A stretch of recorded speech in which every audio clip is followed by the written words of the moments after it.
Sweep over my soul, sweep over my soul, sweet Spirit, sweep over my soul. My rest is complete as I sit at thy feet, sweet Spirit, sweep over my soul, sweep over my soul, sweep over my soul. Sweep over my soul.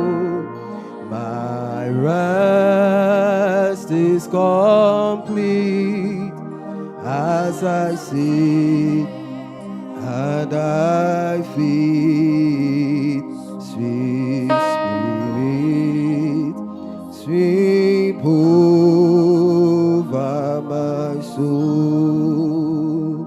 My rest is complete as I sit at thy feet, sweet Spirit, sweep over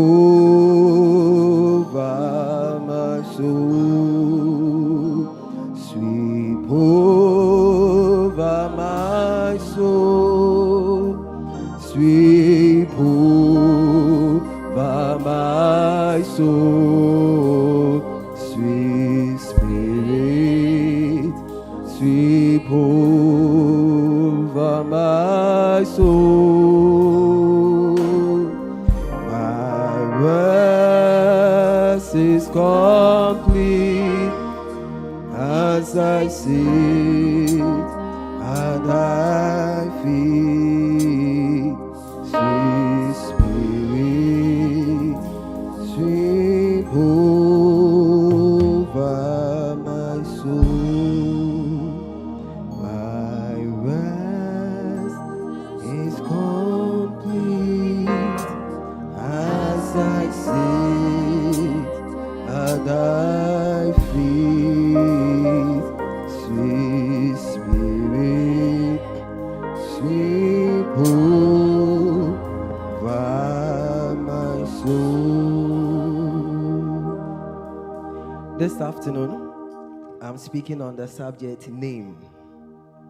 I'm speaking on the subject name. And just as I said, we are going to pray. But our focus will be into 2025. Hallelujah. My focus will be into 2025. So I'm speaking on the subject name. I'm speaking on the subject name. Let's go to 1 Chronicles chapter 4 verse 9. 1 Chronicles chapter 4 verse 9. The first thing I would like you to understand is that anything that comes to mind, in fact, has a name. I don't know how many of us have come to realize it. Anything that comes to mind has a name. Anything that comes to mind. And personally, I believe that almost everything in the world has a name, except those or except things that haven't been invented, probably. But I believe that there are a lot of things in the world that have a name. And when you study the scriptures, okay, you realize that God actually operates by the principle of name.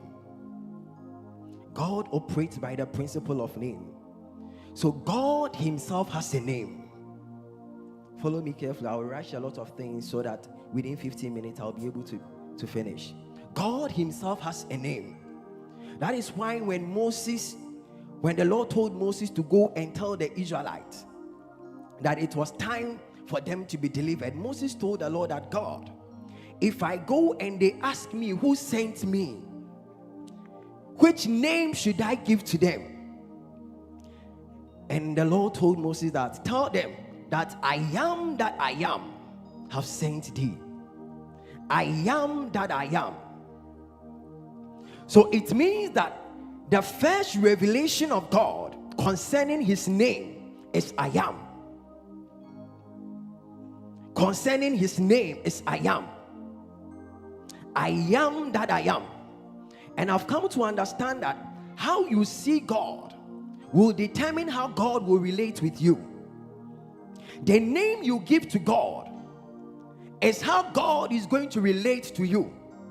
If you see God to be your deliverer, God will be a deliverer to you. If you see God to be your provider, God will provide for you. And that is one of the things I love about Abraham. Over several years, 25 years, and they weren't able to give birth. Bible says that when the Lord gave them Isaac, and the Lord told Abraham to sacrifice him, Abraham did it because he knew that God is able to provide. Even if Isaac died, God was able to resurrect him. Even if Isaac was to die, God will provide and God will give him another offspring. So we need to understand that the name you give to God is very important. The name you give to God is very important. And how you see God is the same dimension God will relate with you. If you see God to be your provider, God will provide for you. You will never lack. If you see God to be your restorer, God will restore everything that you might have lost in the years. God will restore it to you. So we need to understand that God understands name. To the extent that Adam had to even name all the creatures. Everything that was created, Adam had to name them. Why? Because name talks about identity. Name speaks of character. Name speaks of identity. Name speaks of atmosphere. Pastor Dennis, let me borrow your words small. Your name carries atmosphere. Let me mention lion right now. People will run away. But if I say mosquito, people will laugh. Why? Because there are names and there are names. Follow me carefully. There are names and there are names. The level of the name of Otunfo is different from other cane and chips. Why? Because you need to understand that the potency of your name depends on the sacrifice you make on it. The name, the potency of the name depends on the sacrifice you make on it.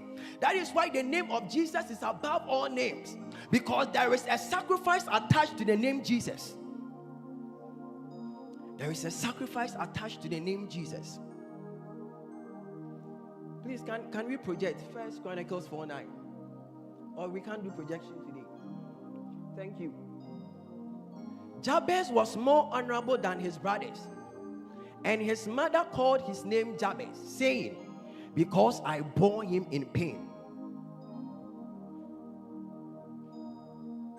Because I bore him in pain. So that is the meaning of the word Jabez, sorrow. Sorrow. You see that in the olden days, okay, name actually depicts your purpose. Name depicts the task and the assignment given to you. And in other scenarios, your name actually speaks of the circumstance around you. Please follow me carefully. We are getting somewhere. The name you are given determines the assignment on your life. The name you are given determines the assignment on your life. So we know that Jesus had that name, and Jesus means salvation. That is how come Jesus was able to save humanity, because of the name on him. So the name Jesus had a purpose on the man Jesus. Please follow me carefully. The name Jesus had a purpose on the man. The same thing with the man called Moses. Moses means drawn out of water. So it means that Moses was given the assignment to draw the people of Israel out of Egypt.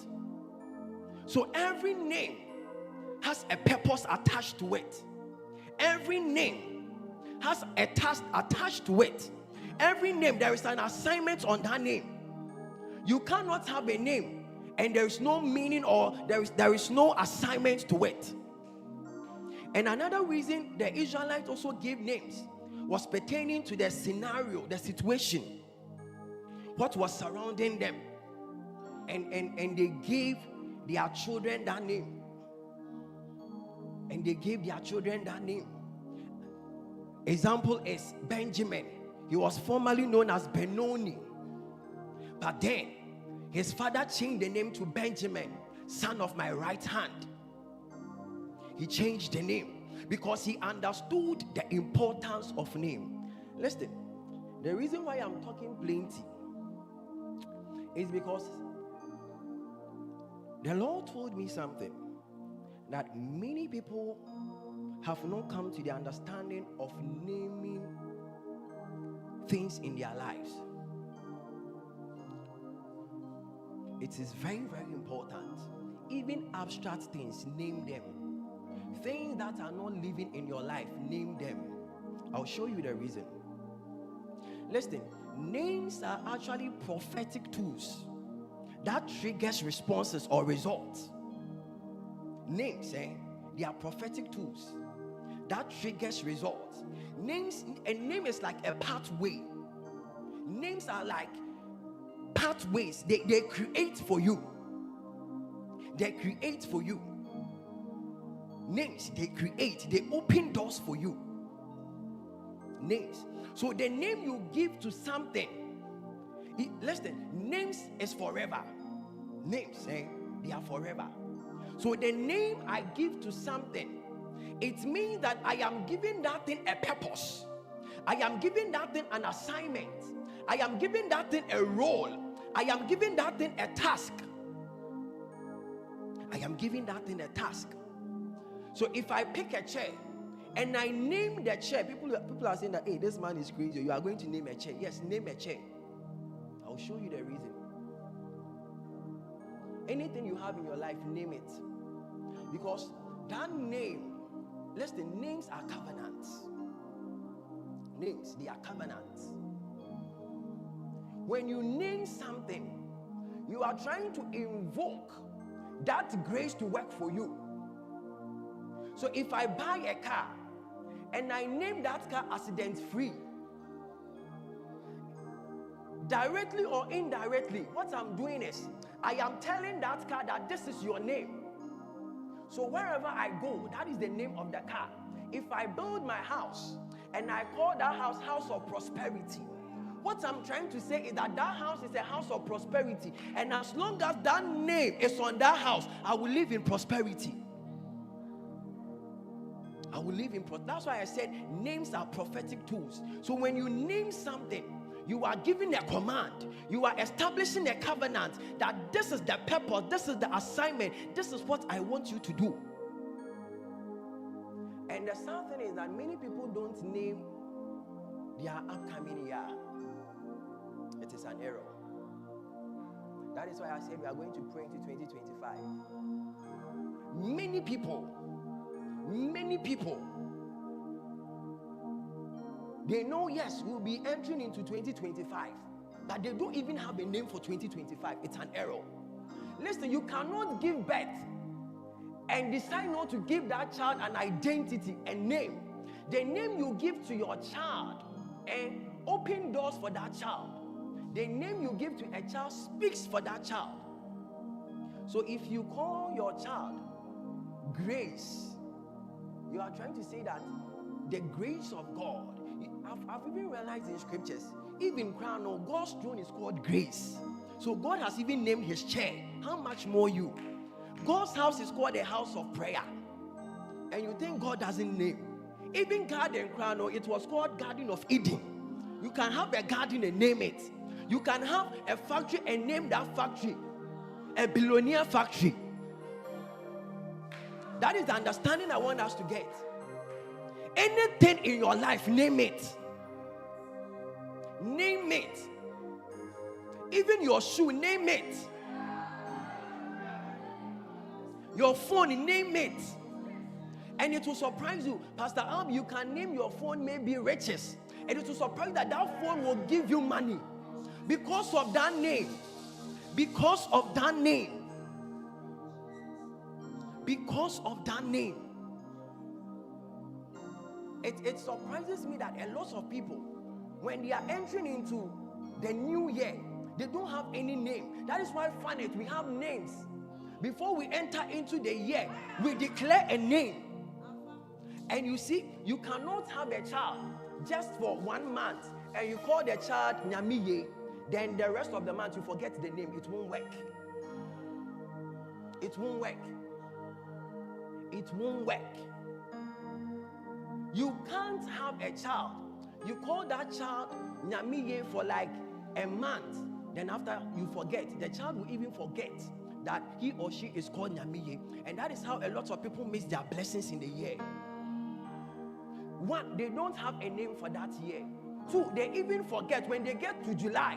They've even forgotten that they've declared the year as a year of victory. They've forgotten. They are not living in that consciousness. They are not. They are not living in that consciousness. Listen. This year we are about entering into, you have to name it. And when we bring the name for that year, personalize it. And it's one of the things that I learned from Abina Smiley. The Lord told me, I was like, oh, okay. Every year, every day, there will be a number there. Every day, Abina, if you are watching, God bless you, you've taught me something. Every day. And the more you call the name, the more you release the atmosphere, the graces for it to work for you. The more you release those graces. So if I'm calling my chair a chair of comfortability, a chair of revelation, it means when I sit in that chair, I must get revelation.